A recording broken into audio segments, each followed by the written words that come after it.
Hello, I'm Odin, and I'm pretty excited because today the company Longer has sent me a new tool, and it's something I've been wanting to work with for a long time. I've got the new Longer Ray5 laser engraver, but it'll also cut. This is cool. I've never personally gotten to put together and work with any kind of a laser engraving cutting device at all. I've seen some laser cutters at the Dallas Makerspace. I've got to play with one that a friend has up in Grass Valley, which is a couple of hours north of here. And of course, there's the one that my friend Sean Cash has that we were using for a previous build. But still, I haven't really touched those, right? I get to build this thing. I get to play with this thing. I get to figure out what it is I don't like about this thing, but mostly I'm excited about the idea that I finally have a laser etching, cutting device in my shop permanently. So this is a sponsored video. Thank you very much, Longer, for sending me the machine. Let's check it out. Opening up the box, I get to see all the pieces and parts. The power supply is universal. The voltage is rated for anywhere in the world. You just need to make sure you have the right wall plug. The Ray5 is controlled by a full-color LCD touchscreen, and the frame is all aluminum. One thing I'm already appreciating just looking at the parts on the table, they've got the bags labeled by step, the bags of hardware, right? So I've got a step 1 bag, a step 3 bag, a step 4 bag, and a step 5 bag. I'm going to assume the unmarked one is step 2, but since it has has 3 brackets in it, this should be easy to figure out which step is supposed to be. Thank you guys for doing putting the hardware according to the steps. That's gonna be a lot easier to do. There is a detailed PDF manual on the micro SD card, but Longer does include a printed quick start guide. Step 1 is assembling the frame. There are 4 little brackets that fit inside of the frame pieces and 4 screws that really hold the corners together. The brackets have set screws to secure the corners, and even though I was checking to be sure the frame was square as I was assembling it, it squared up just like it was supposed to once all 4 brackets were in place. So I was using a combination square to try and make sure that my frame was square, and I realized the feet probably would work just as well, which is great. All the tools needed for assembly is shipped with the Ray5. Step 2 is slide the X-axis arm onto the frame. The arm is shipped pre-assembled, and it fit really well. I did adjust one of the wheels just so it can slide a little bit easier. It's just a minor thing. Longer did a really great job getting all the parts to fit right out of the box. That's why there's no step 2 bag. There's no hardware used in step 2. Sorry, Longer. All right, they didn't forget anything. Step 3 is attaching the feet. Each foot is screwed to the frame with a pair of socket screws. And there's only 3 feet included with the machine, because the touchscreen controller is the 4th foot. Step 4 is installing the timing belts for the Y-axis movement. Each side of the frame gets a belt which is driven by a single motor. And each belt slips over the drive gear and under the pair of track wheels. The belts are held in place with T-nuts inside of the track ends. And I tried to have an equal amount of tension on both of the belts. Now, this is not mentioned in the quick start guide, but it just felt like the correct thing to do. Step 5 is attaching the laser. The Ray5 ships the 5.5 laser diode that is factory focused to 0.8 millimeters. There is an optional 10-watt laser that can be added to the machine and probably switched out as needed. The laser height is adjusted with a pair of thumb screws. There's also a pair of guide screws in the back just to help keep everything straight. Now, you do have to manually adjust the height of the laser to focus to your material. And they included a 30mm metal cylinder to help set the focus for the laser. I said it was a 0.8mm focal point, but it's got a 30mm distance to get to that point. The thumb screws are an economical solution for setting the focal point of the laser, but if Longer was to make an optional motor-driven mount just to adjust the Z-axis, I think I'd be interested in picking that up as an upgrade. Now, I did jump ahead a little bit here, but aside from connecting the wires, which can only attach one way, basically, that's it. That's all the steps. It's now talking about focusing the laser and turning it on. Before I do that, I need to fix my tabletop. The the work surface that I work on isn't perfectly level, and I don't know how much the machine is going to not appreciate that. So I'm gonna grab a piece of plywood, bring it up, put this on a piece of plywood, and then also I won't be doing any accidental laser etching onto my cutting mat, which I'd rather not do. Speaking of plywood, I think this extra unmarked bag that originally I thought was step 2 and wasn't marked, no. As I look at it, this is 3 metal brackets and some wood screws and other sheet metal screws. So I could actually permanently affix this to a piece of wood or some other surface so it didn't move. Also, it took me maybe half an hour to put the whole thing together. It was not a big deal. I took my time, double read everything, made sure that stuff was square, right?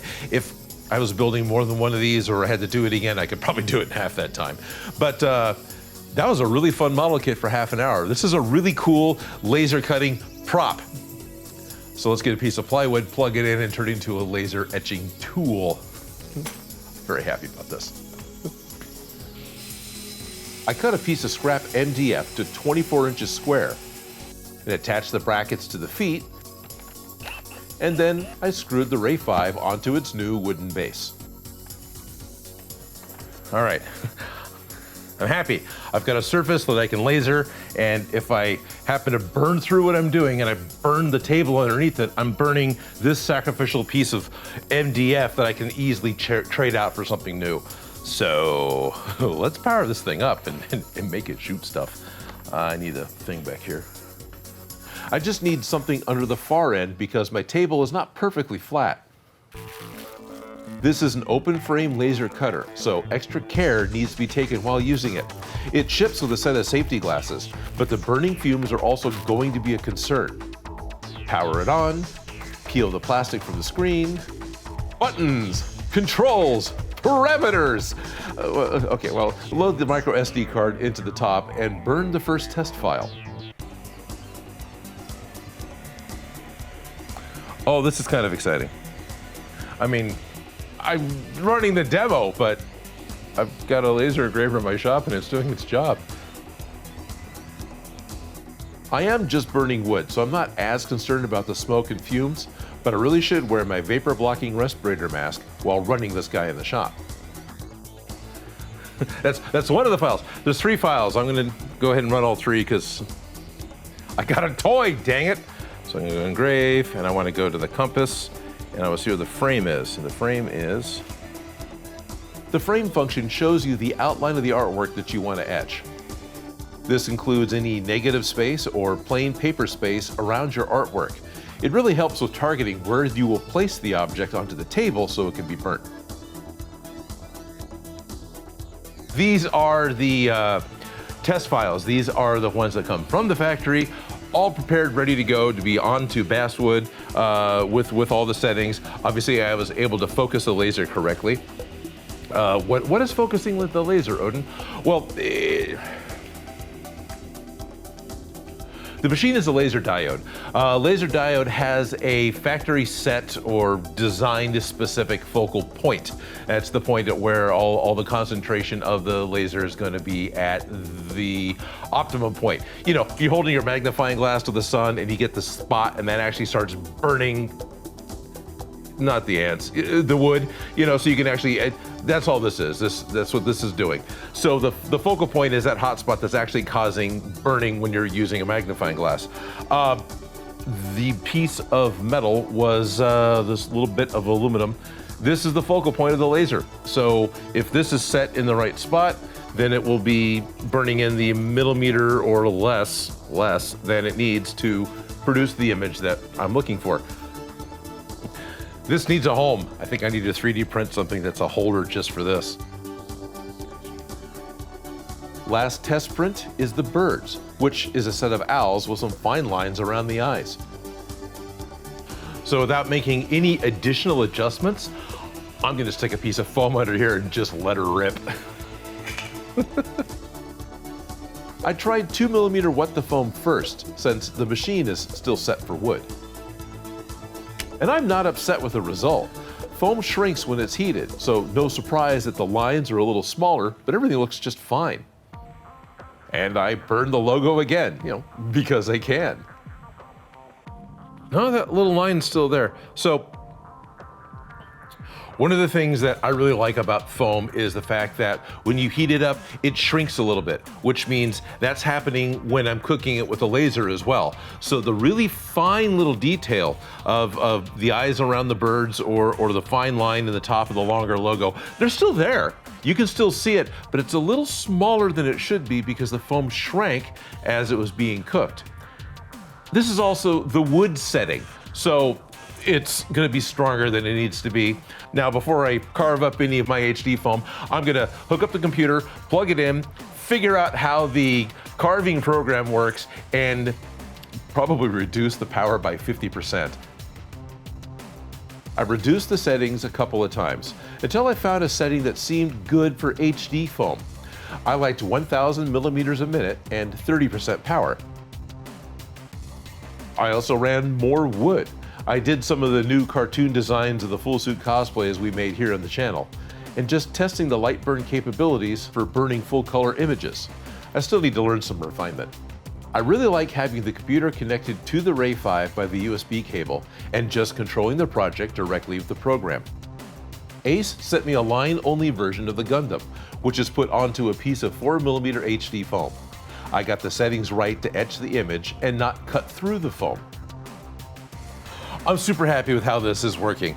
This is what I wanted. At the very least, I can get some really good details and textures and technical looking things onto my builds by simply etching into the foam.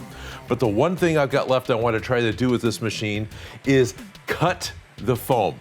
And what I think I'm gonna do is rework an existing project. I've still got the file for the side of the axe. This is the axe from Assassin's Creed Valhalla. I made a pattern piece for the axe head, but specifically it was all this knotwork.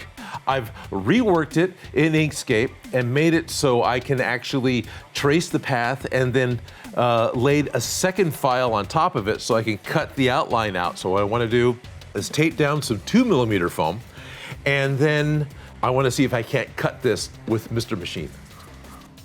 Instead of adjusting the laser for the fitter foam, I placed a piece of sacrificial foam under what I wanted. The idea is, once the laser cuts through, it'll just burn the orange foam, I hope, and not all the way through to my wood base.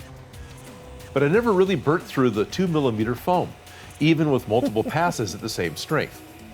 What I realized was happening was the laser control cable was resting inside of the frame, and that was preventing the machine from getting back to a 0 position. This caused a subsequent X-axis drift, so the following layer lines never lined up correctly.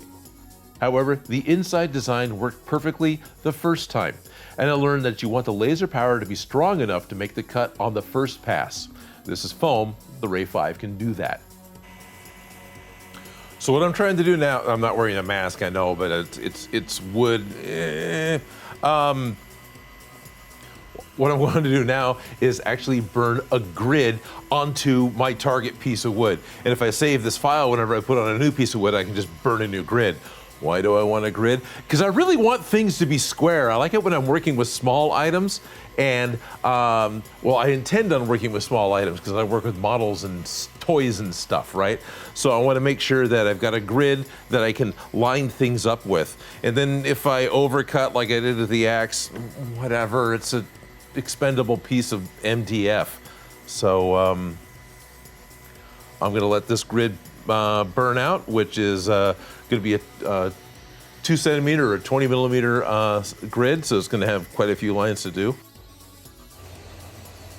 I decided to try just etching onto something metal, like a hard drive, which worked perfectly. Granted, I mostly just burnt the paint off, but it worked the way I wanted it to. Reading the specs on the laser diode itself, it's a 5-watt laser with a wavelength of 450 to 460 nanometers. This means that it is bright blue in color and borderline on a UV laser.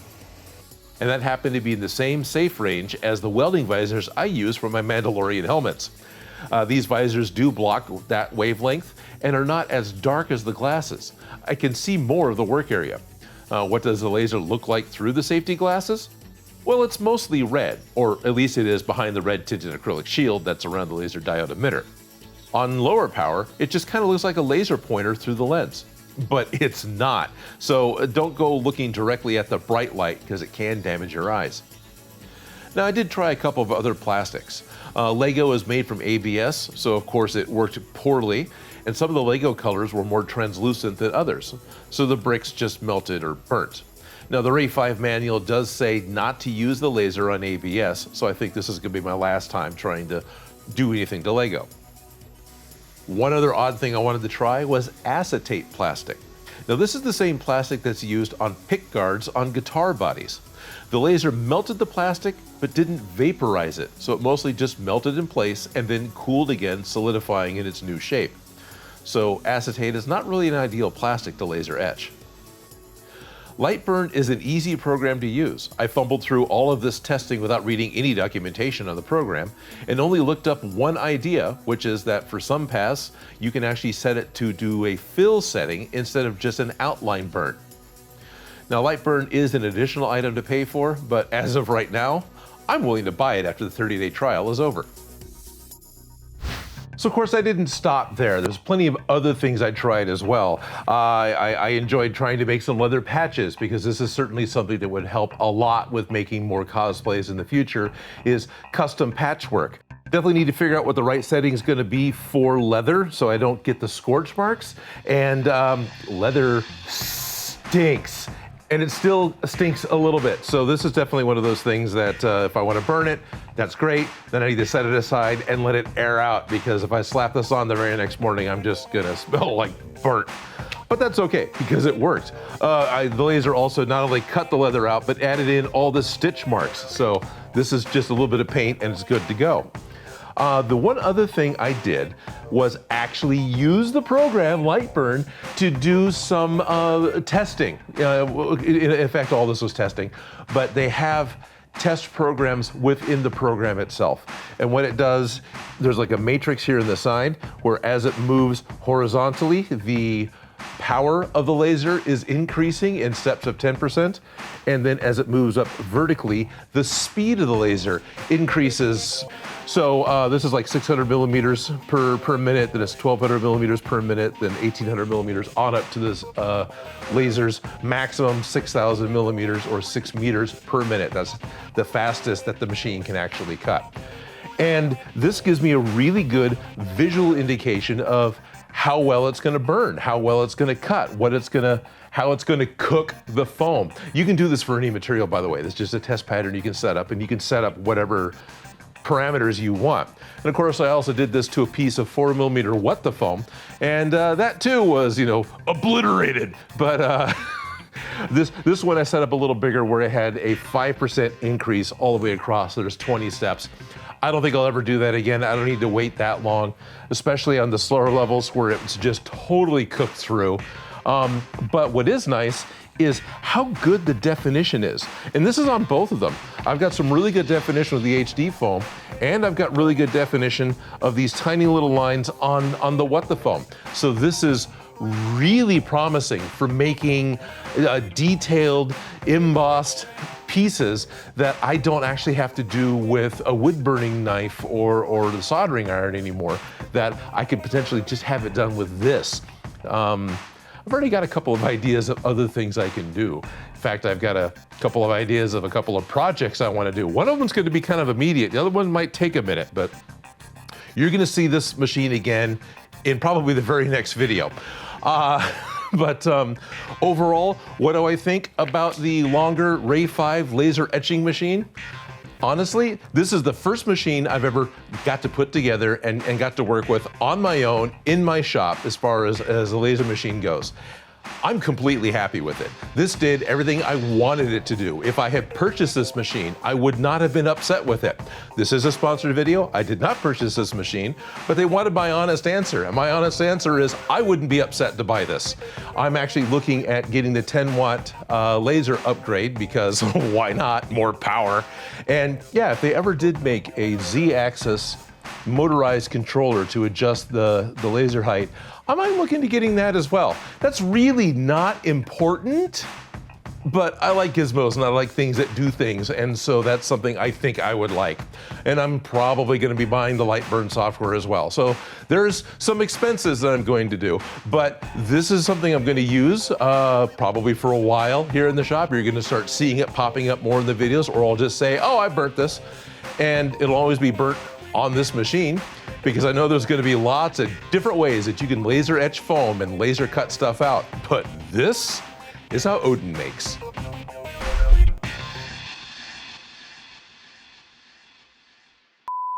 Cool. All right. So without making any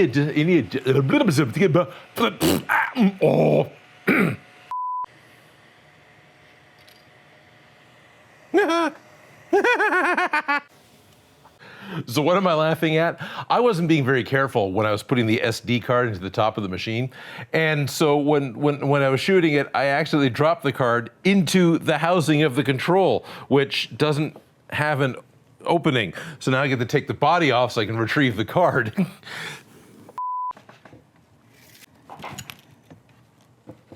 There it is. I didn't have to take anything apart. I could shake it out. Still, that's an issue. So be careful. Let's try again. I want to thank NetHeads, Derek's Rogers, Marcus Miller, and all of my Patreon supporters. Patreon members at the $5 and above level get access to my private Discord, which includes weekly games with me, property-related chat, and early access to live streams. My Patreon support is the #1 thing that makes this show possible. If you like the video, don't forget to subscribe. Have an idea for something else for me to burn with a laser? Please leave a comment below. And if you make any of these projects, you can send me a picture.